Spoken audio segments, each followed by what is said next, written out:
আসসালামু আলাইকুম ওয়া রাহমাতুল্লাহি ওয়া বারাকাতুহু। তাহলে নবী সাল্লাল্লাহু আলাইহি ওয়াসাল্লাম দাওয়াতটা দিলেন কিসের? ঈমানের। দাওয়াত দিবেন কিসের? ঈমানের। তাহলে বাকি সমস্যার দাওয়াত দিলেন না কেন?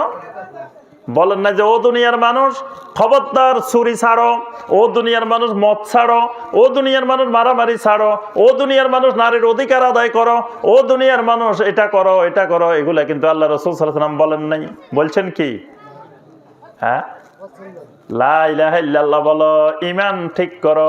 ঈমান যদি ঠিক হয় তো বাকি সব সমস্যার সমাধান এটার ভিতরে আছে। বাকি সব সমস্যার সমাধান লা ইলাহা ইল্লাল্লাহর ভিতরে আছে। লা ইলাহা ইল্লাল্লাহ ঠিক হইলে সব ঠিক হয়ে যাবে। আজকে সমাজের কত সমস্যা আছে না? অসংখ্য সমস্যা আছে, যুগে যুগে ছিল, এখনো আছে। এই সমস্যার সমাধানের রাস্তা একটাই, লা ইলাহা ইল্লাল্লাহ ঠিক করতে হবে, ঈমান বিশুদ্ধ করতে হবে। ঈমান বিশুদ্ধ হলে আপনার বাকি সমস্যাগুলো অটোমেটিক আস্তে আস্তে কমে যাবে। এই জন্য আল্লাহ রাসূল সাল্লাল্লাহু আলাইহি ওয়াসাল্লাম বলছেন, লা ইয়াজনি জানি হিনা ইয়াজনি ওয়া হুয়া মুমিন। কোন ঈমানদার মুমিন থাকা অবস্থায় কখনো জিনা করতে পারে না। ওয়ালা ইয়াসরিকু সারিকু হিনা ইয়াসরিকু ওয়া হুয়া মুমিন। কোন ঈমানদার ঈমান থাকা অবস্থায় চুরি করতে পারে না। ওয়ালা ইয়াশরাবুল খামরা হিনা ইয়াশরাবু ওয়া হুয়া মুমিন। কোন ঈমানদার ঈমান থাকা অবস্থায় মদ পান করতে পারে না। তাহলে ঈমান এমন এক জিনিস, ঈমানদারকে চুরি করতে দেয় না, ঈমানদারকে সুদ খাইতে দেয় না, ঈমানদারকে ঘুষ খাইতে দেয় না, ঈমানদারকে জানা ব্যভিচার করতে দেয় না, ঈমানদারকে জুলুম করতে দেয় না, ঈমানদারকে বেপরদা বাহির হইতে দেয় না, ঈমানদারকে সব বিষয়ে ঈমান দিক নির্দেশনা দেয়। এই জন্য ঈমান ঠিক হইলে বাকি সব কিছু অটোমেটিক ঠিক হয়ে যায়। তাহলে ঈমানের পরিচর্যা করা লাগবে। ঈমানের পরিচর্যা কি দিয়ে করবেন? দুইটা জিনিস সাথে থাকতে হবে। কয়টা জিনিস? এই দুইটা জিনিসের কথা বলে আমার আলোচনা শেষ। দুইটা জিনিস লাগবে ঈমানের পরিচর্যার জন্য, সার্বক্ষণিক পরিচর্যা। মানে ঈমানকে বাঁচায় রাখতে হলে, ঈমানকে টিকে রাখতে হলে, ঈমান নিয়ে কবরে যেতে হলে সবসময় দুইটা জিনিসের সাথে থাকতে হবে। কয়টা জিনিস? একটা জিনিসের নাম হলো এলেম, আরেকটা জিনিসের নাম হলো আমল। এলেম আর আমল কি জিনিস? এলেম আর আমল দুটাই থাকতে হবে। এলেম নাই শুধু আমল আছে, কাজ হবে না। আমল আছে এলেম নাই, কাজ হবে না। একজনের কাছে অনেক এলেম আছে, অনেক কিছু জানে, কিন্তু আমল নাই।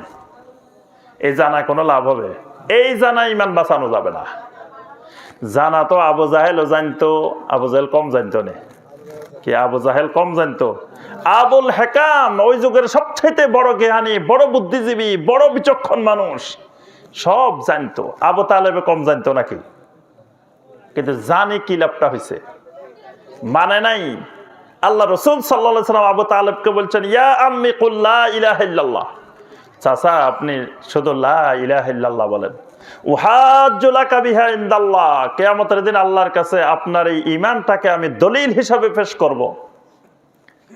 অনেক চিন্তা ভাবনা করি, লাস্টে কয় আনা আলা মিল্লাতে আব্দুল মুত্তালিব। ভাতিজা আমি তোমার কথা শুনতে রাজি নাই, আমি আমার বাপ দাদা যেদিকে গেছে আমিও সেদিকে।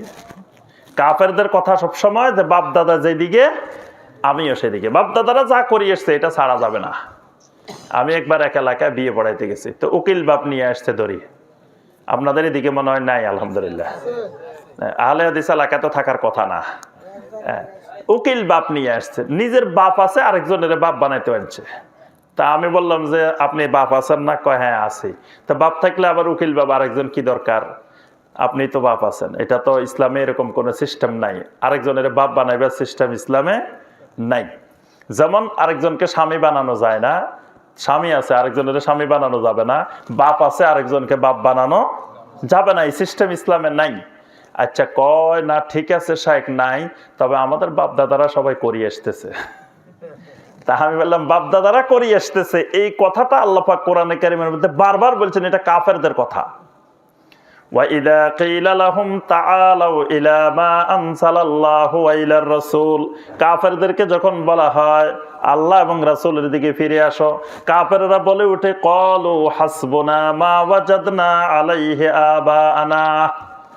আমাদের বাপ দাদাদেরকে, পূর্বপুরুষদেরকে যেটার উপরে পাইছি এটাই আমাদের জন্য যথেষ্ট। তাহলে এটা কার বক্তব্য? কাফেরদের বক্তব্য। ইমানদারের বক্তব্য এটা না। ইমানদারকে যখন বলে আল্লাহ এবং রাসূলের দিকে ফিরে আসো, ইমানদারের সাথে সাথে বলে সামি'না ওয়া আতা'না গফরানাকা রাব্বানা ওয়া ইলাইকাল মাসির। ইমানদার বলে হ্যাঁ আমি ফিরে আসলাম, আল্লাহ এবং রাসূলের দিকে চলে আসলাম। ফাইন তানাযাতুম ফি শাইইন ফারুদ্দুহু ইলাল্লাহি ওয়ার রাসূল। এজন্য শুধু ইলমের নামও ঈমান না, আবার শুধু আমলের নামও ঈমান না। দুটার একসাথে সমন্বয় লাগবে, ইলমও লাগবে, আমলও লাগবে, জানতেও হবে, মানতেও হবে। শুধু মানলাম, কেউ কেউ মনে করে কয় জানার দরকার নাই, যত কম জানি তত ভালো, মানার দরকার, জানলে ঝামেলা বেশি, এরকমও কিছু মানুষ মনে করে। ইসলামটা জানা ছাড়া পালন করা যায় না, জানা ছাড়া মানা যায় না।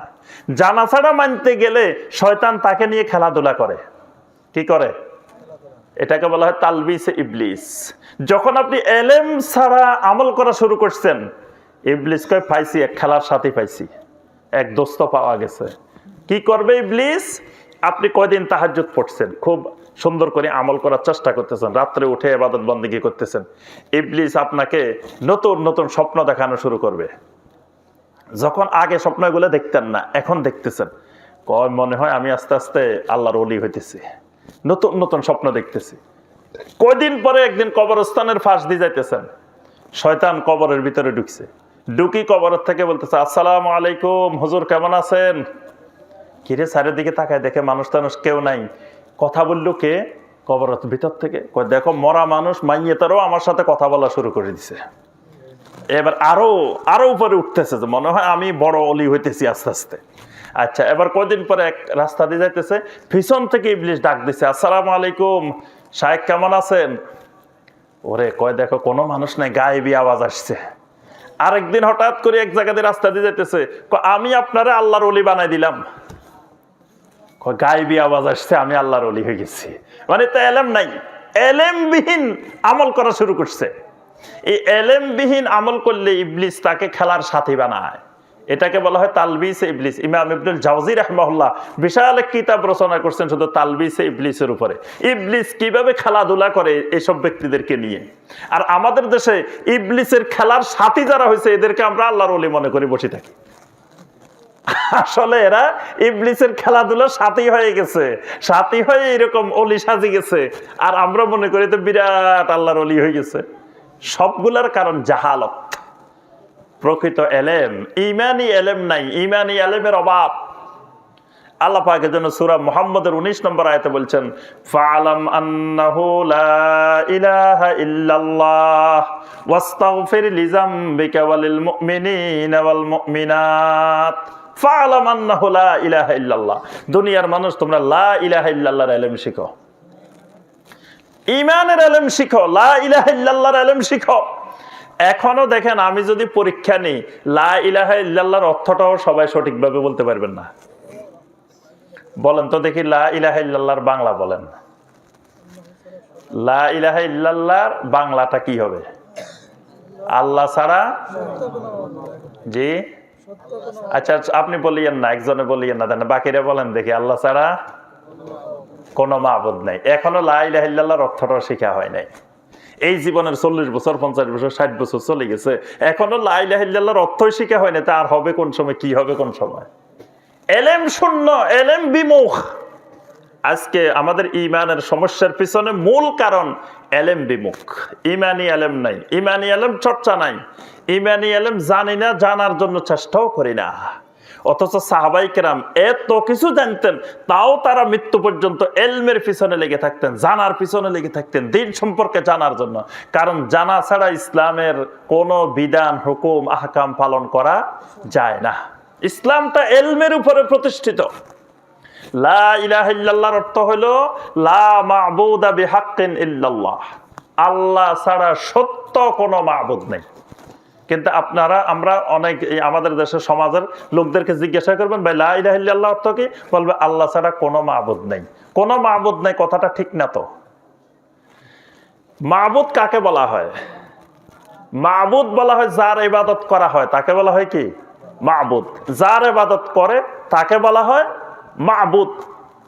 তাহলে কাফের মুশরিকেরাও তো এক একটা অসংখ্য মা'বুদের ইবাদত করে না? তাহলে তারা যে মাবুদের ইবাদত করে তারাও তো মাবুদ। আল্লাহ পাক কোরআনে কারিমে তাদেরকে মাবুদ বলছেন। ফামা আগনাত আনহুম আলিহাতুহুম আল্লাতী ইয়াদউনা মিন দুনিল্লাহি মিন শাইইন লাম্মা জাআ আমরু রাব্বিক।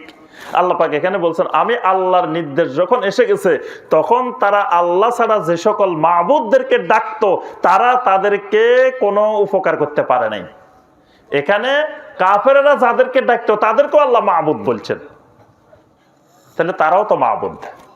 তাহলে দেখেন বাংলাদেশে কত মানুষ কবরের ইবাদত করে, কবর এগুলা মাবুদ না? কথা বলে না, কবর এগুলা মাবুদ না? কত মানুষ কবরে সাজদা করে, যে কবরকে সাজদা করলো কবর এটা তার মাবুদ হলো না? তাহলে লক্ষ লক্ষ মাবুদ তো কবরেই আছে। কত মানুষ তুলসী গাছের ইবাদত করে, কত মানুষ গরুর ইবাদত করে, কত মানুষ সূর্যের ইবাদত করে, কত মানুষ চাঁদের ইবাদত করে, কত মানুষ তারকার ইবাদত করে। তাহলে কত লক্ষ লক্ষ মাবুদ, আর আপনি কইতেছেন আল্লাহ ছাড়া কোনো মাবুদ নেই। কথাটা কিন্তু পূর্ণাঙ্গ হয় নাই। এজন্য কথাটা পূর্ণাঙ্গ হলো যালিকা বিআন্নাল্লাহা হুয়াল হক ওয়া আন্নামা ইয়াদউনা মিন দুনিহি হুয়াল বাতিল। আল্লাহ ছাড়া যত মাবুদ আছে এগুলো সব হলো বাতিল মাবুদ। আল্লাহ রাব্বুল আলামিন হলেন হক মাবুদ। আল্লাহ মাবুদ, তারাও মাবুদ, তবে সেগুলো সব বাতিল, নকল, 2 নম্বর, ভেজাল। মাবুদ হওয়ার কোনো যোগ্যতাই নেই। মাবুদ হওয়ার যোগ্য একমাত্র সত্যিকারের মাবুদ হলেন আল্লাহ রাব্বুল আলামিন। এই জন্য আমি ঘোষণা দিলাম আল্লাহ ছাড়া যত মাবুদ আছে এগুলো সব বাতিল। আমার আল্লাহ হলেন একমাত্র সত্যিকারের মাবুদ। আমরা ওইদিকে আলোচনা যাচ্ছি না। লা ইলাহা ইল্লাল্লাহর অর্থ আলোচনা করলে দীর্ঘ সময় লাগবে। তো মূল কথা যেটা বলতেছিলাম, ঈমানের এলেম লাগবে, ঈমান শিখতে হবে, ঈমান জানতে হবে, ঈমান বুঝতে হবে। এই জন্য ঈমানি এলেম দরকার। এই জন্য আমার ভাইরা এবং বোনেরা এলেম চর্চার সাথে থাকবেন। এলমের অনেক মর্যাদা, ইসলামে এলমের অনেক গুরুত্ব। ইন্নামা ইয়াখশাল্লাহ মিন ইবাদিহিল উলামা। আল্লাহকে ভয় করে একমাত্র কারা? আলেমরা। এই আলেম কারা? আমরা। কামাল পাস, দাওরা pass, degree pass, doctorate pass, মুফতি পাস, এরা? আল্লাহ পাক এদেরকে ওলামা বলেন নাই। এখানে ওলামা বলছেন যে নামও সিগনেচার করতে জানে না, কিচ্ছু লিখতে জানে না, কিচ্ছু পড়তে জানে না, কিন্তু সে আল্লাহ সম্পর্কে জানে। লা ইলাহা ইল্লাল্লাহর জ্ঞান আছে তার কাছে ঈমানের ইলম আছে। এদেরকে আল্লাহ পাক ওলামা বলছেন। এরাই আল্লাহকে ভয় করে। একজন অনেক কিছু জানে কিন্তু দেখবেন যে আল্লাহর ভয় নাই। তাই জানার দ্বারা এই বিশাল বিশাল কোরআন জানলো, হাদিস জানলো, ফিকহ জানলো, কত কিছু জানলো, কিন্তু জেনে আল্লাহর ভয় তার অন্তরে তৈরি হয় নাই।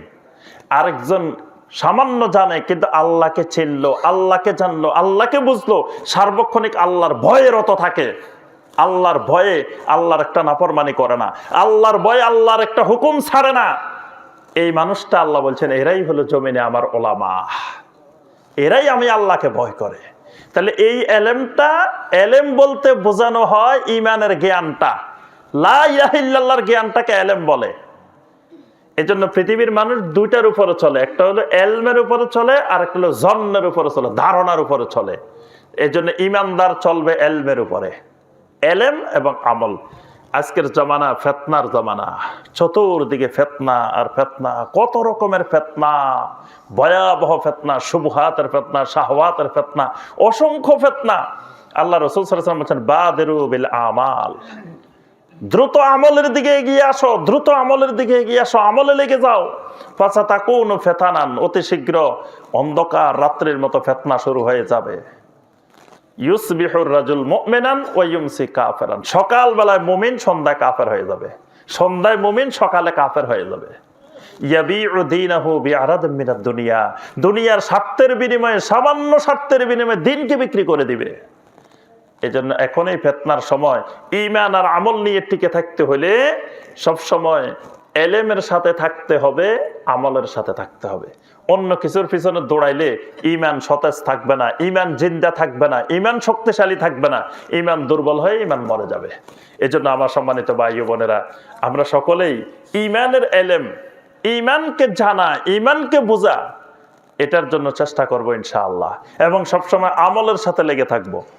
আমার ওয়েবসাইটে tafsirulquran.com, এই ওয়েবসাইটে 4000 ভিডিও আছে, 4000-এর উপরে এই আমার ওয়েবসাইটের মধ্যে আছে। এখানে পুরা কোরআনে কারিমের তাফসির আছে, তারপরে জুমার খুতবাগুলো আছে, আলোচনা আছে বিষয়ভিত্তিক। আপনি ইমানি যত লেখাপড়া করতে চান, এই শুধু লা ইলাহা ইল্লাল্লাহর উপরে লেখাপড়া করতে চান, এখানে বিষয়ভিত্তিক সব আলোচনা আপনি পাবেন। বর্তমানে আল্লাহ পাক কত সহজ করে দিছে। আপনার এখানে আলোচনা এসে, আমরা মাহফিলে এসে 1 ঘন্টা 1.5 ঘন্টা কয়টা কথা বলতে পারি, কিন্তু আপনার জীবনের যা দানা দরকার দুনিয়াতে আমরা আল্লাহ পাক প্রযুক্তির কারণে এত সহজ করে দিয়েছেন, সেখানে সব আছে। আপনি বসে বসে শুনেন, এখন সবার ঘরে আছে। আমরা যে সময়গুলো নষ্ট করি, এই সময় নষ্ট না করে আপনি ইমানের ইলম শিখেন, ইমানটাকে শক্তিশালী করেন, ইমানের পরিচর্যা করেন, ইমানের যত্ন নেন, তাহলে দুনিয়াটাও সুন্দর হবে, আখিরাতও সুন্দর হবে ইনশাআল্লাহ। আল্লাহ পাক আমাদের সবাইকে তৌফিক দান করুন।